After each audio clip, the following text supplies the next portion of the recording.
on last week. Tell me about that. Oh, it's in playing the basics. Like, what is it? Like baptism and what else was there? All those things. Yeah, and it was basically a description of all the ritual stuff from the Old Testament, or all the basic things from the Old Testament. And they're not moving on to how Christ fulfilled all of that, right? So all the things that come then through Christ in the gospel. Why are they not moving on? Because they're not smart enough? They're lazy. They're lazy. They're immature and apathetic. That's great. What did the author, how did the author feel about that? Did you get a sense of how he felt about that? He was disgusted. He was not very patient about it, was he? Yeah, and it was a pretty serious criticism for him to say, it is not okay for you to be content to be immature. There's nothing righteous about that. Righteousness and willful immaturity do not go together. There's a kind of immaturity that's reasonable. If you're a new believer, if you haven't had a lot of instruction in the gospel, okay, that kind of immaturity is reasonable. But that's not the case for these believers. They've had plenty of instruction, and they're choosing not to go any deeper, but to stick with the stuff of the Old Covenant, the things of Judaism, the stuff of Jesus, and not go beyond that. Okay, what else do you have to say? Right here, it even explains that they should stop being spiritual babies and grow up. That's right. Yeah, it's strong, because he wants them to wake up. Yeah, he says that spiritual exercise, obedience, maturity, and righteousness all go together. That's right.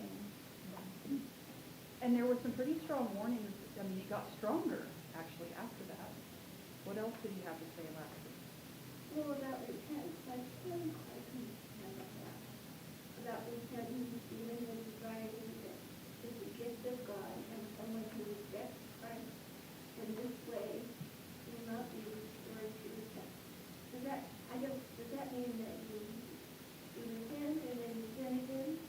It means you can't, like the Israelites who came to the edge of the promised land, you can't come to the edge of the promised land having understood everything there is to know about, well, not everything there is, but having understood enough of God to know what's there, to come to the blessings and then to turn away and to expect that you're still going to get blessings. You can't do that, can you? If you turn away from the promised blessings of God, where are you going to go after that? There's nowhere to go. Back to the wilderness and to judgment, which is a great illustration of what he's getting at with these believers in their spiritual situation. What they're doing is coming to Christ. They've come to Christ into an understanding of the gospel. And he's saying, okay, you turn away from Christ and go back to Judaism, what are you going to get? What's waiting for you there? That's right. Dead work, judgment, wilderness, the old covenant, which actually doesn't save you, because all of that was a foreshadow of what's coming in Christ. You can't come to the blessings that are promised in Jesus and then say that's optional. It's not. If you turn away from that, there's no other Messiah coming. There's no other salvation after that. You've rejected the only means of forgiveness. And so it's a strong God holding me accountable. Let him execute divine justice if the statement I'm making is false or if the promise I'm making is broken. Now, if God swears an oath, who does he swear by? Himself, because there's nobody higher to swear by, right? So when he swears an oath, he swears by himself. His unchanging nature and his holy character are the guarantees that he promises, what he promises will actually happen. So God not only made the promise to Abraham, then he took an oath on top of it. He took an oath about the promise, doubling the assurance that he would keep his word. The promise would have been sufficient. I mean, if God just makes the promise, he's going to do it. But he didn't just make the promise. He made the promise, and then he took the oath on top of it, because he wants to make it extra clear. His purposes are unchanging, and his promise is going to be kept. Whose benefit is that for? Us. It's for us. He says right here, who's that for? The heirs of the promise. So that's Abraham, Abraham's descendants, the readers, and us. It's like God takes the oath to give us a double assurance. He's going to do exactly what he said. Okay, now, carrying on with that, what was God's purpose in all that in verse 18? God cannot lie. The hope for the fulfillment of God's salvation, promises, the promises are the anchors of the soul. Okay, now, before we get into the anchor bit, in verse 18, that there's a second source of confidence for believers, which is God's character. So I think right here when he talks about two unchangeable things in which it's impossible for God to lie, I think those two unchangeable things in which it's impossible for him to lie are the promise and the oath. That reinforces how serious God is about truth-telling and promise-keeping. It's not in his character to deceive people or to lie to them. And his character is unchangeable. If he treated Abraham that way, he treats us that way too. That should give assurance and confidence to the readers and to us that when God makes a promise and then doubles it with an oath, we can be certain he's going to do what he says. So, anyone who's run to God for refuge, the author says, anyone who's taken hold of the hope that God offers, should hold fast. We should find great encouragement in God's double assurance that he will keep his promises because it's not possible for him to do otherwise. So it's not just that Abraham's faith and perseverance offer an example to us.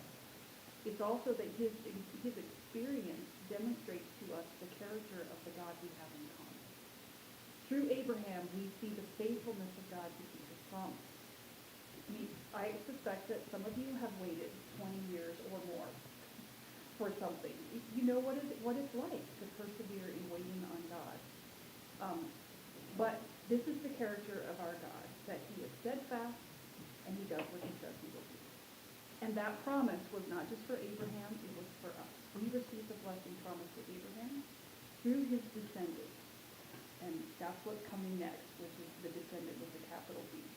So what's the hope offered to us in verses 19 and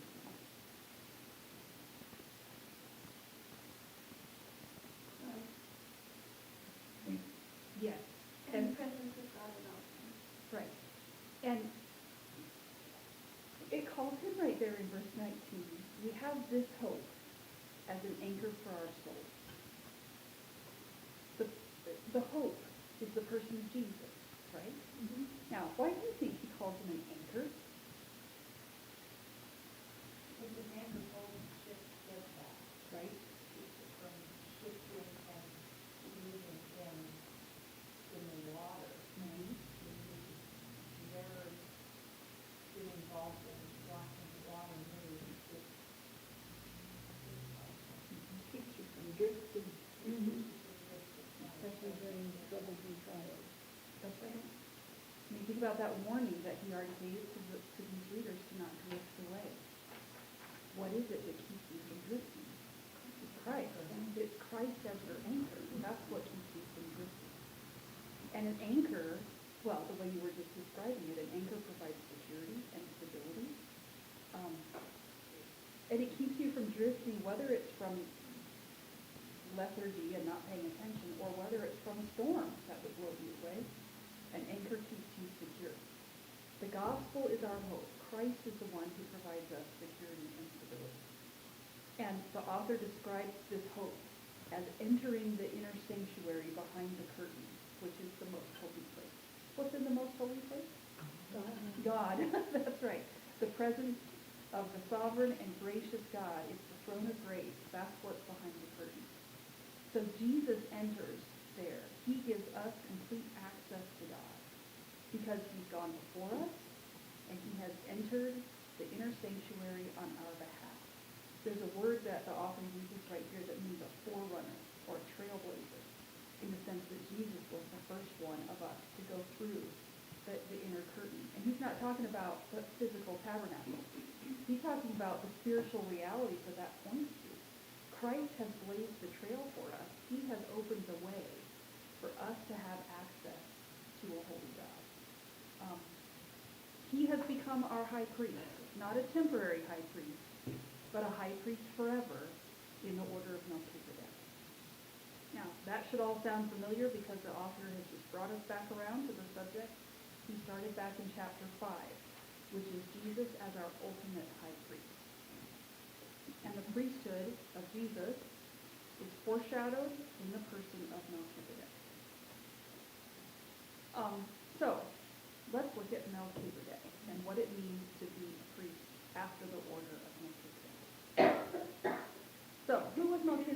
talked about this before, but let's do some review. What do you remember about him? What did he do? He was the Levitical high priest. He wasn't a Levitical high priest. He wasn't our, No. no, he was Melchizedek. How did I get that? He was Melchizedek. I don't know. That's just not the King of priest. Salem. That's The right. king of Salem, Yes. priest of the Most High, Yep. a type of Christ.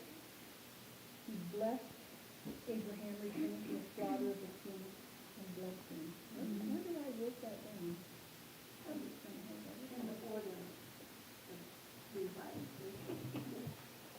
So Melchizedek is completely separate from Israel and from the Levites. He's totally out apart from that, which is actually important for the argument the author's making right here. Melchizedek was the king of the city of Salem, which was the ancient name for Jerusalem, and he was the priest who served God Most High.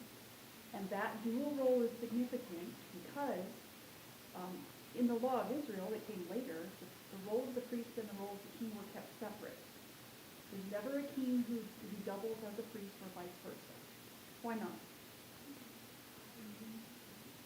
Why can't the king just walk into the most holy place? He's not the guy for that job. Yeah, he's not most holy. In order to go into the most holy place, you have to be the person appointed to that job. You have to go through all of the cleansing rituals. You have to be most holy. And the king, when it comes to the temple, the king is right there with everybody else. He doesn't have any privilege because of his position or his status to just walk into the presence of a holy God. He has a different job. The king has an important job, but it's different from the job of the high priest. So the high priest and the king are never the same person under the law of Israel, but they are in the person of Melchizedek. So Melchizedek's a guy who's both a king and a priest, and the names are significant because the author's using Melchizedek as this illustration, a prophetic illustration of a man who's coming who's going to be unique, because he's going to be both the priest and the king, and his name means King of Righteousness. That's what Melchizedek means. His title, the King of Salem, means the King of Peace. Okay, so you have a guy, Melchizedek basically is a walking prophecy of a guy coming later who's going to be both the king and the priest, and he's going to be the King of Righteousness and the King of Peace. Does that sound like somebody? It sounds like Jesus, right? Which is where all this is going, is the author's using Melchizedek as an illustration of the final priest and king who's coming. And he had the characteristics of Jesus too, because he had no beginning and no end. It's And like he you're had in no genealogy. It was just like God put him there. He was just there. That's right, which is exactly where we're going in verse 3. That's right. So I didn't add that in there, but it was not in Levitical high priest because it was hereditary, as you're saying, and Melchizedek was not hereditary. Exactly. That's right. But He he's had completely no outside of the nation of Israel. That's right. Okay, now let's look at verse 3 and what makes his priesthood unique. I don't think Melchizedek was angelic. I don't think he was divine. But I think the author's using him as an analogy because of his uniqueness. And the author, he finds much significant in what's not said about Melchizedek as he does in what is said about him. So there's no mention of his lineage or his genealogy, how he ended up in his position, how he came to his authority. That's not to say he didn't have a lineage, but the fact that it's missing from the story is useful for the point that the author's trying to make. Mm-hmm. The way that Melchizedek is presented makes it seem like he was a priest who just appeared on the scene with no beginning or no end, because we're not told anything about his birth or his death or his sin. And how was Jesus like that? That's right. We know who his mother was, we know who his father was, but the point is, his priesthood also has no beginning or no end because he's eternal. You could say he was born on this day, and yet really, how far back does he go? And how far forward does he go? He's someone whose kingship and his priesthood never end.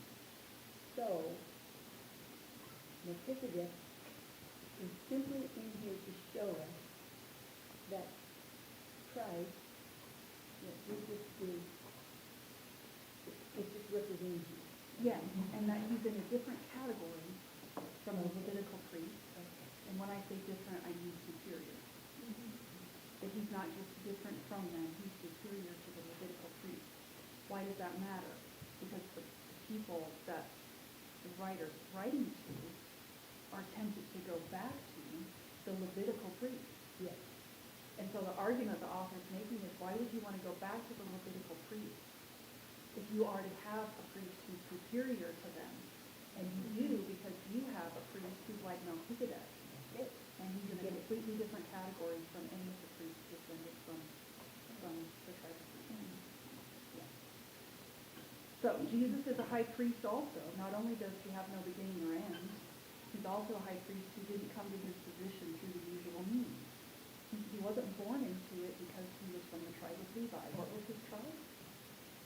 Judah. He came from the tribe of Judah. There was never a priest who came from the tribe of Judah.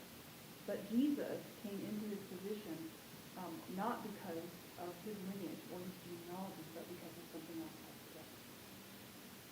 So, in the same way that Melchizedek's priesthood was somehow indefinite, because we're not told where it ended, Jesus' priesthood too is indefinite, it's eternal, and it makes it superior.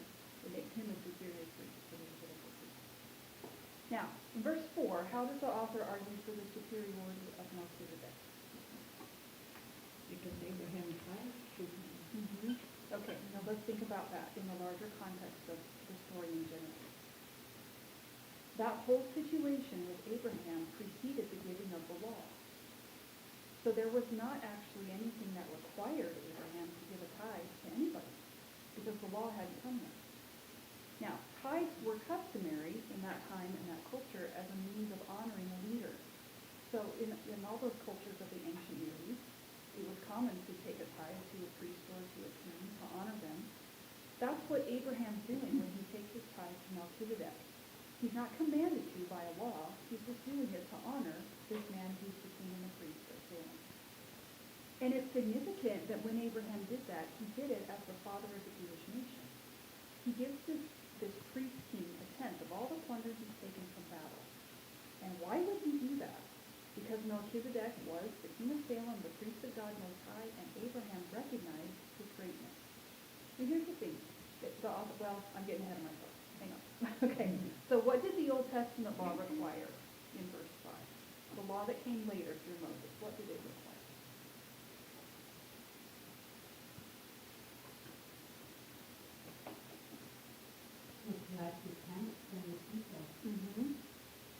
To give to who? The Levitical priest. That wasn't because the Levites were superior to everybody else. They were all Israelites. They're all descended from Abraham. They're all on equal footing. The purpose of collecting those tithes was that it was God's way to support the people who worked at the tabernacle, right? It was his way for the people of Israel to honor and support the ministers at the sanctuary. Right, because they didn't have their crops, Right. all that, they just had it. That's right. But that's not what's going on with Abraham and Melchizedek. Because we're way before the law has ever been given.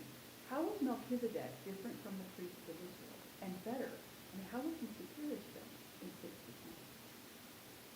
He was able to bless them. Bless Abraham, Bless right? Abraham. Yeah. He had the power to bless. Yeah. That's right. So if you're bringing a tithe, not because the law commands you to, but because you're doing it voluntarily, who's the greater person? The one who pays the tithe or the one who receives it? The one who receives it is the one who's being given honor, right? Right. And what the author says right here is not only did Melchizedek receive the tithe, he then turned around and blessed Abraham. Yeah. So there's this picture of the lesser being blessed by the greater, the lesser paying a tithe to the greater. That's what he says in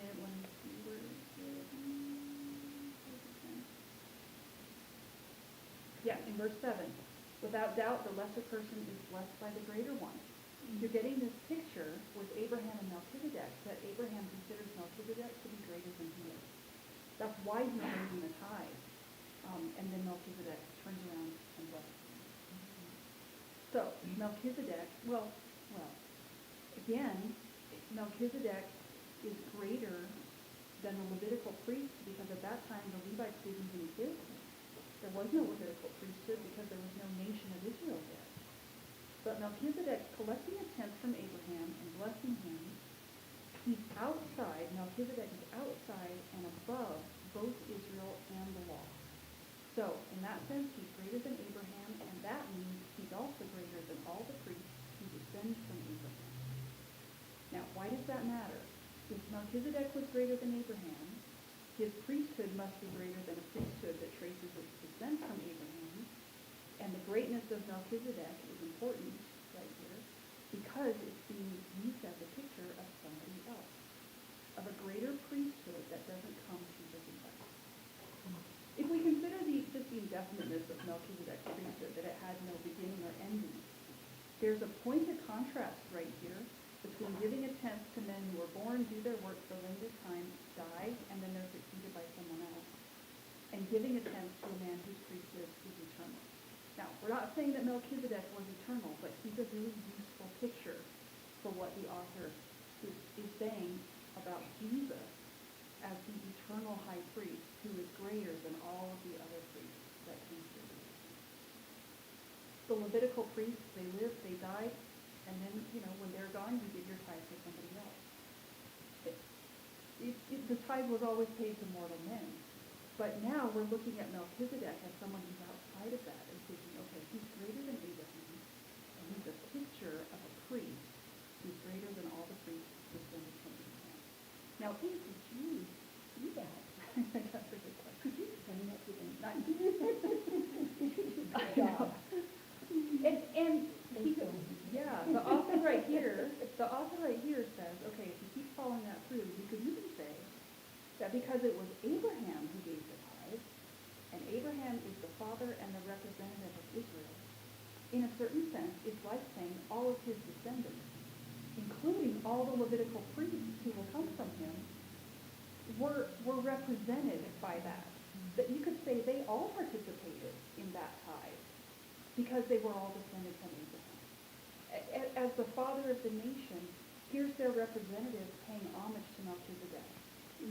So if all the priests who are descended from Abraham are essentially paying homage to Melchizedek through Abraham, well, who's greater, the Levitical priest or Melchizedek?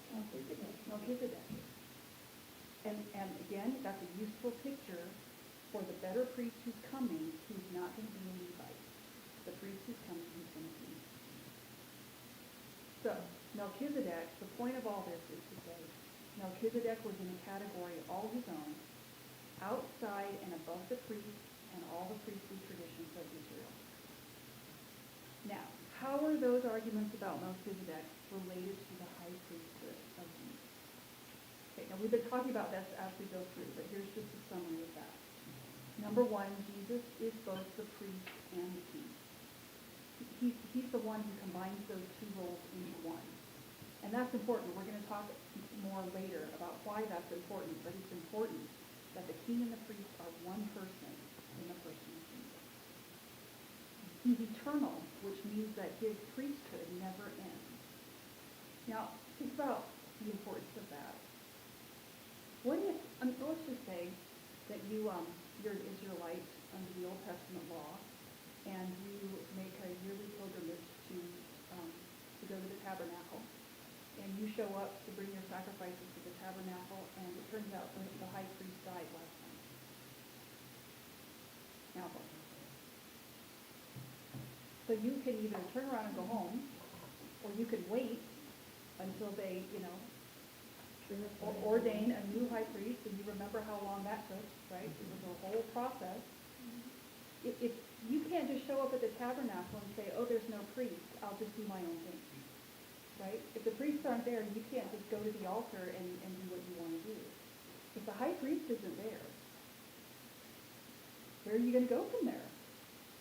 You need a high priest to represent you before a holy God. Or, even worse, think about if you were to show up during the time of Eli. Say that you show up at the tabernacle and there are priests there, but they're evil. So you bring your offering, and the high priest steals the portions that belong to the Lord, steals the portions that belong to you, The high priests are, First Samuel says the high priests were sleeping with the women who worked at the tabernacle. They were horrible. What do you do if you come to the tabernacle to worship the Lord and the priests who are supposed to represent you are evil? Yes, I think there'd be a big incentive to just go home and not come back. But now, there's a problem. How do you bring your sacrifices and your offering to the Lord if you don't have a priest to represent you? Now there's a sense of which you're cut off from access to the Lord because you don't have a priest. Now think about how important that is when you come to Christ as your high priest. There will never be a day when the door to God's presence is closed to you because you have a priest who never dies and he's sinless. So you're never going to get excluded from the presence of God because you don't have a priest or because he's not good enough. The eternal nature of Christ's priesthood is so important because that means we have uninterrupted access to God through him. And if he's in the presence of God, we'll get to this later, he's seated at the right hand of God, what is he doing while he's there? He's interceding for us. What does that mean? He's including our cause. He's our champion. He's telling God that we are flawed. And not that we're worthy, but we're unworthy to take the blood of his sacrifice. That we're his. For him. We belong to him. And he's praying for us. Right? Asking for our forgiveness. And helping us to persevere. And it's not like he just started that when he sat down at the right hand of the Father. He's always been doing that. Remember in the gospel accounts when it's just before Jesus gets arrested, he's talking to the disciples, and he's telling them that, they're all going to run, and Peter's like, not me. And Jesus, tells him, yes, you are. You're going to stab me in the back, right? And Peter's like, no, I'm not. And then, remember what Jesus says to him? He says, Simon, Satan has asked to sift you like wheat. But, you know what he says next? But I have prayed for you that your faith will not fail. Do you think he only prays that for Peter? He prays that for us too, right? He intercedes for us that our faith will not fail. Now, if you have a high priest who dies, or if you have a high priest who's a sinner, there's only so much good that's going to be. But if you have a perfect high priest who never dies and his priesthood is eternal, we'll see later, the writer of Hebrews says, he always lives to intercede for us. He is praying for you. He's praying for me. And that's so important that we have a high priest who's on our side. Now, think about the larger context of Hebrews and why that matters for these readers. So these are readers who are being tempted to go back to, I think, the security, the apparent security that there is in Judaism. They're tempted to go back to the practices and customs that feel like those things are their anchor. It feels like that stuff that's familiar and typical, the things they don't get persecuted for. That's the stuff that feels like it's their anchor. If they can put to the side the stuff of Jesus that calls all the attention to them by people persecuting them when they don't want that attention. Let's just go back to the stuff we've been doing before this. That's our custom and our culture anyway. Let's just do that. But what the author's saying is, right here, is you have a better high priest. And why would you set aside the perfect high priest that God has provided for you to go back to the imperfect priest of the Old Testament law, when Jesus as your high priest is the resource God has given you to help you persevere? He, as your high priest, he prays for you. He comes alongside you. We talked before about how he's a perfect high priest because he knows us, right? He suffered, and he's experienced pain and sorrow and difficulty and temptation. He's the perfect high priest to come alongside us and to help us persevere when we struggle. Now, to struggle and then to say, I'm going to put that high priest to the side because these high priests will make my life easier. see the weight of what they're doing, how they're losing actually what it is that God has gifted them, who God has gifted them in order to help them persevere. If you have the superior high priest, if you have Jesus as your high priest, why would you ever go to anybody else? Why would you ever go to any other priest, any other mediator? Nobody can do what Jesus is doing. I mean, what we're going to see as we keep going is, it's not just that Melchizedek is greater than Abraham and the Levitical priest. Jesus is greater than Melchizedek. Jesus is the ultimate high priest. If you have him, why would you turn away from that to anything inferior to him? And anything and everything else is inferior to him. Okay, why does that matter for us? It's the very same. It's the very same. We run to feel good instead of desiring suffering versus persevering. I know someone was saying, "Ooh, you're such a saint." I don't know why that bothered me until you were saying, and said, "Yes, I am a saint. I am a saint because of Christ." So yeah, this has been a good one. Do you think that they were that way? They did what they did and they didn't follow Christ because it's like we hear a lot of people saying, "Well, I don't believe in God because I can't see him." You know, because their idols and everything was always visible to them. So I think there's always a temptation to default to things that are tangible, visible. I think that's a temptation for all of us. Is to think, if I could just see it, if I could just touch it, if I could just sit down and have a conversation with a person in the flesh, that would be better. It's tempting to feel that way, that it would be better. I think that sometimes. I thought that when I prayed, because I thought it would be so much easier to have this conversation if Jesus were sitting there and I could actually see him. What the New Testament says is it's actually not. It feels like it would be better, but it's actually better for you to have the Spirit in you. yeah, It's better for him to indwell you. Jesus has not given us something that's second best. Now, of course, we are headed for something better when we see Jesus face to face. That is coming. But it can feel like if I could just have a conversation with a real person, this would be so much better. There's a temptation, I think, for all of us to think the stuff we can touch and see and hear, that's what we prefer. It feels sure. It feels like more of an anchor. well, coming this morning, I just thought, why is this so important to Melchizedek? You know, I mean, I don't want to put down what God has got in his word, but I'm missing something. So Lord, just speak through Sally to tell me, because and so, yeah, he showed up. I did. I mean, I feel like, no, I didn't see God, but his Spirit has spoken through you and just really show me how really beautiful this is. Well, and, it's worth thinking for us, too. If you have that, what are the kinds of things that we tend to look to as our anchor? Money, Job, Home, cars, yeah. Health, family, right? Family, that's right. And none of those things are bad things. All of those things are great things, but they're lousy anchors, right? Because they're lousy gods. All those good things are lousy gods, and it's so easy to look to something else to be your anchor when it's Christ who has to be your anchor. And I think that these readers are looking to Judaism to be their anchor, and they have something better in Christ.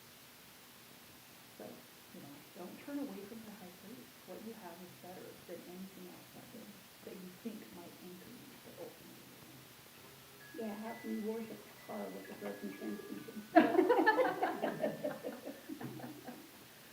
hello.